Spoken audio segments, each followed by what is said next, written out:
देख रहे हैं इस वक्त। और अब बढ़ते हैं अगली खबर की तरफ। और हमारी जो अगली खबर है वो पश्चिम बंगाल से है, जहां पर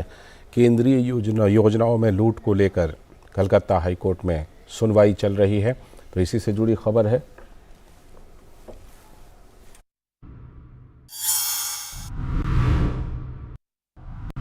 पश्चिम बंगाल में केंद्रीय योजनाओं में लूट को लेकर कलकत्ता हाई कोर्ट में सुनवाई। हाईकोर्ट ने केंद्रीय योजनाओं के 2,29,000 करोड़ रुपए के मामले में यूटिलाइजेशन सर्टिफिकेट को लेकर दायर पीआईएल पर सुनवाई शुरू कर दी है। अदालत ने इस मामले में पश्चिम बंगाल के चीफ सेक्रेटरी और सीएजी को भी पार्टी बनाया है। तो पश्चिम बंगाल बीजेपी ने सीएजी की रिपोर्ट के आधार पर ही सुनवाई की मांग की थी और राज्य में फ्लैगशिप स्कीम में लूट को लेकर अदालत का ध्यान आकृष्ट किया है। उधर प्रधानमंत्री आवास योजना में अनियमितता की शिकायत को संज्ञान में लेते हुए केंद्रीय ग्रामीण विकास मंत्रालय ने जांच शुरू कर दी है। 11 लाख से ज्यादा प्रधानमंत्री आवास योजना के मौजूदा एप्लीकेंट में जांच टीम को मौके पर पात्रता की जांच करके रिपोर्ट देनी है, जबकि ममता बनर्जी की पार्टी जो टीएमसी है उसने इस जांच पर ही सवाल उठा दिया है। बीजेपी का आरोप है कि टीएमसी कार्यकर्ताओं के साथ मिलकर अधिकारियों ने गरीब लोगों का हक छीन लिया और अपात्र लोगों को योजना का लाभ दे दिया। तो ये पश्चिम बंगाल में लूट को लेकर ये सुनवाई चल रही है। हमारे संवाददाता जुड़ रहे हैं हमारे साथ। प्रसेनजीत बख्शी हमारे साथ जुड़ चुके हैं। प्रसेनजीत दा, जिस तरह से ये मामला है तो बहुत दिनों से प्रकाश में, हमने देखा कि मनरेगा से लेकर के तमाम योजनाओं में, लेकिन अब जब कलकत्ता हाई कोर्ट ने इसमें सुनवाई शुरू कर दी है तो अब लगता है कि ये मामला वहाँ पर पश्चिम बंगाल में बड़ा बनने वाला है, क्योंकि टीएमसी वाले बिल्कुल नहीं चाहेंगे कि इस मामले में कुछ निकल करके आए, जांच हो। और दूसरी तरफ हाई कोर्ट ज़रूर इस मामले में जांच कराना चाहेगी जब उन्होंने संज्ञान लिया है और सुनवाई शुरू की है। बिल्कुल लालचंद, देखिए, जब हाईकोर्ट ने संज्ञान ले लिया तो हमको ये मानना पड़ेगा कि जो भी याचिका पीआईएल फाइल किया गया है उसमें दम है बोल के ही ना हाईकोर्ट ने इसके ऊपर संज्ञान लिया है और आगे फिनेंस सेक्रेटरी और सीएजी को जोड़ने के लिए कहा गया है जो याचिका दायर किया है उन लोगों को।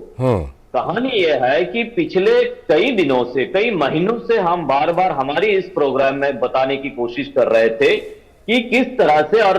कई दिनों से बाकी लोग भी कहने की कोशिश कर रहे थे कि जिस तरह से यहाँ पे जिसको हम हिंदी में रेवड़ी कहते हैं, हम यहाँ पे अंग्रेजी में पॉलिटिकल लैंग्वेज में डोल पॉलिटिक्स कहते हैं, उस डोल पॉलिटिक्स के बारे में हमने बार बार बात किए हैं। और आज जाके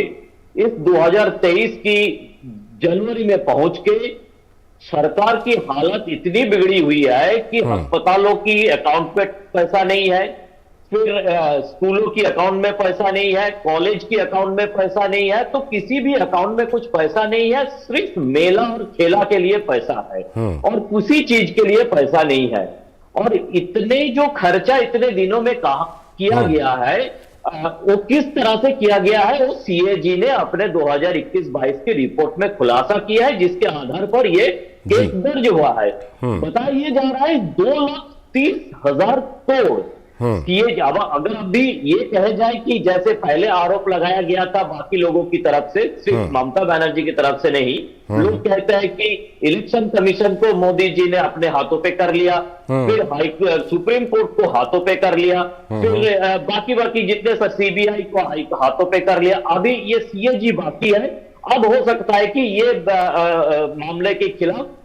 सरकार की तरफ से यह कहा जाएगा कि सीएजी को आप मुट्ठी में लिया गया, ये गलत आंकड़ा निकाला गया है। लेकिन यही सच्चाई है कि अभी मामला कोर्ट पे है तो मैं इसका कोई नतीजा कह नहीं सकता, लेकिन यही बताया जा रहा है कि आप जो पैसा पिछले 4-5 सालों तक अलग अलग खातों में आप लोगों को दिया गया है, आप छोटी सी बात है कि यूटिलाइजेशन सर्टिफिकेट दो, अगले की पैसा लो, लेकिन ये 2,30,000 की कोई यूटिलाइजेशन सर्टिफिकेट नहीं है। कम से कम सीएजी की रिपोर्ट में यही फाइंडिंग्स है जिसके आधार पर ये मामला है। लालचंद, अब प्रसेनजीत क्या जिस तरह से पंचायत का चुनाव होने वाला है वहां पर, तो इसको लेकर के भी अगर इस मामले में बहुत कुछ आता है, जैसे हमने देखा कि पहले की जांच में कहीं नोटों का पहाड़ दिखा, कहीं कुछ और दिखा, ऐसा कुछ अगर आता है तो इसको लेकर के भी टीएमसी के मन में डर है कि कहीं पंचायत चुनाव में बड़ा नुकसान ना हो जाए इससे? बिल्कुल डर है, और डर है बोल के देखिए, फिलहाल तो हम कहना चाहेंगे कि थोड़ा लालचंद जी आप भी इसका श्रेय लीजिए, मैं भी श्रेय लेता हूं और हमारी पूरी इस वक्त की टीम श्रेय ले कि अभी जो केंद्र की अलग अलग टीम को बंगाल में यहाँ पे देख क्या कहते हैं इन्वेस्टिगेट करने के लिए पहुंचे हैं, तो हम लगातार इस स्टोरी के ऊपर फोकस किए हुए हैं, खासकर से जो पीएमएवाई है और बाकी जो चीजें हैं उसके ऊपर। तो इसका थोड़ा सा श्रेय हम भी ले लेते हैं। तो बात यह है कि इस जो अलग अलग टीम आए हुए हैं इसके कारण डरे हुए है तृणमूल कांग्रेस, और ऐसा हो रहा है कि ममता बनर्जी जो अपना दीदीर दूत बोल के एक प्रोजेक्ट लगाई थी कुछ 2 जनवरी को,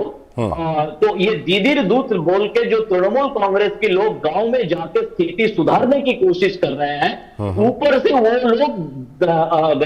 प्रदर्शन के सामने हर दिन हर जिले पे हर जगह पे जितने सारे सांसद विधायक नेता पहुंच रहे हैं, तो उनको गांव वालों की ये जो आप दिखा रहे हैं तस्वीर, इसी तरह से आज भी हो रहा है कई जिलों पे जहां पे गांव के लोग प्रदर्शन कर रहे हैं तृणमूल कांग्रेस नेताओं के खिलाफ, और जो जहां जहां केंद्र सरकार की जो फैक्ट फाइंडिंग टीम है वहां पे उन लोगों के सामने पहुंच के लोगों ने अपना जो आक्रोश है तृणमूल के खिलाफ वो प्रकाश करने की कोशिश कर रहे हैं। तो दोनों तरफ से एक हम कह सकते हैं कि तृणमूल काफी पेचीदा स्थिति में है। बिल्कुल बिल्कुल, और वो